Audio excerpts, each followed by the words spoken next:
صلی اللہ علیہ وآلہ وسلم، جو چیز اللہ نے تمہارے لیے جائز کی ہے تم اس سے کنارہ کشی کیوں کرتے ہو؟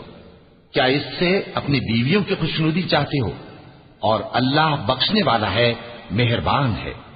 اللہ نے تم لوگوں کے لیے تمہاری قسموں کا کفارہ مقرر کر دیا ہے، اور اللہ ہی تمہارا کارساز ہے، اور وہ دانا ہے، حکمت والا ہے۔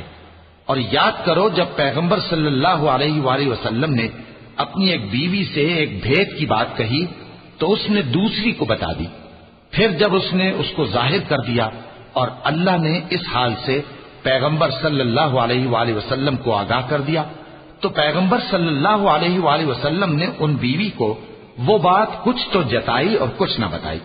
سو جب وہ بات ان کو بتائی تو وہ پوچھنے لگیں کہ آپ کو یہ کس نے بتایا؟